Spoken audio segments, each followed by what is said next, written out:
minutes to the gentlewoman from Texas, Ms. Jackson Lee.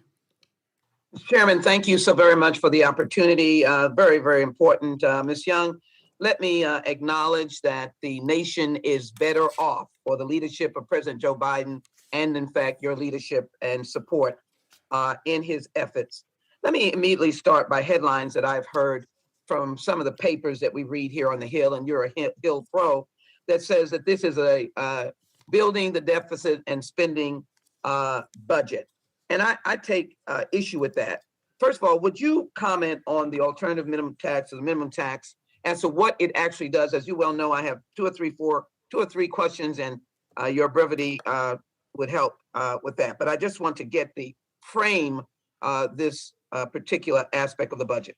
Thank you. I believe you're speaking of the billionaire minimum tax. Billionaires pay about 8% tax rate, and other regular Americans, nurses, firefighters, teachers pay at least double that. So we would like them to pay a minimum rate closer to what most Americans pay. So you're speaking about fairness and equity, if I can hear you correctly. That is correct. What will it do for the budget, the revenue that may come in? Thank you for that. That is why this budget is deficit reducing. So we are looking to reduce the deficit, are on track to reduce the deficit $1.3 trillion this year, and reduce even further by over $1 trillion with these policies. Thank you so very much. Mr.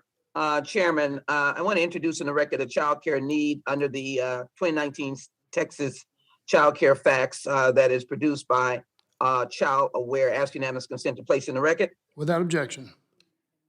In my state, there are about 1,812,000 families in poverty, but here's a big number.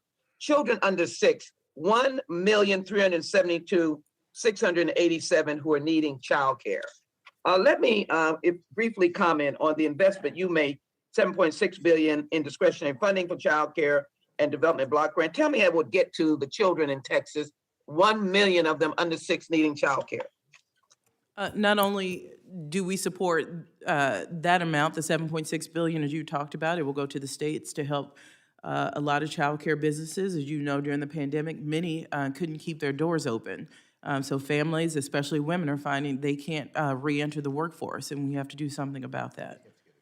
So a clarion call to my constituents in Houston who are part of the 1.6 million children needing child care. This may enhance their opportunity and their opportunity for women to get back into the workforce. That and Congresswoman, I'd also point that the president has been supportive of child care as part of further legislation still under consideration. This would be one part. Absolutely, and we support that to ensure a 7% cap on any family's child care costs.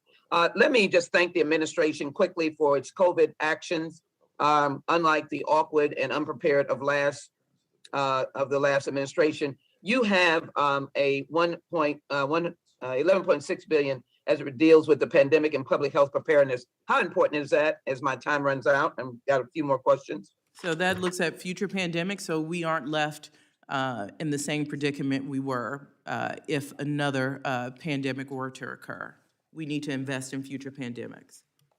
Thank you. That's going to go a long way to rural hospitals, local urban hospitals, and others dealing with pandemic increases that may come in the near future.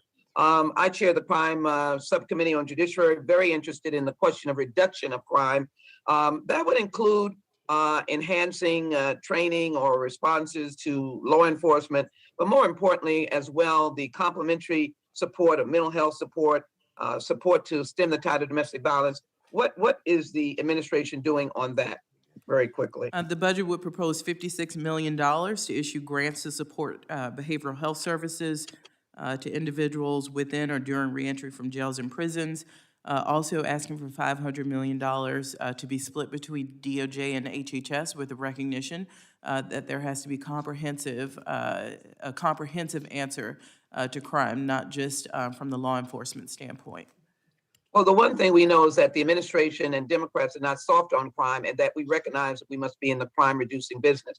I want to thank you for your support of public housing. And so my final questions are public housing emphasis, and then the commitment of the administration for taking refugees from Ukraine under the present capping that we have not utilized. I'd appreciate your answers to those two questions. As you know, we have a robust housing supply initiative, $50 billion on the mandatory side to ensure we have affordable housing. Also, as you point out, the budget provides funding to resettle 125,000 refugees in 2023, including the commitment for Ukraine's that the president recently announced.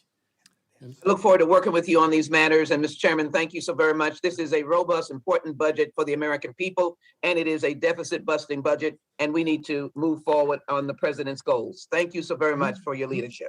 I yield back. Gentlewoman's time has expired.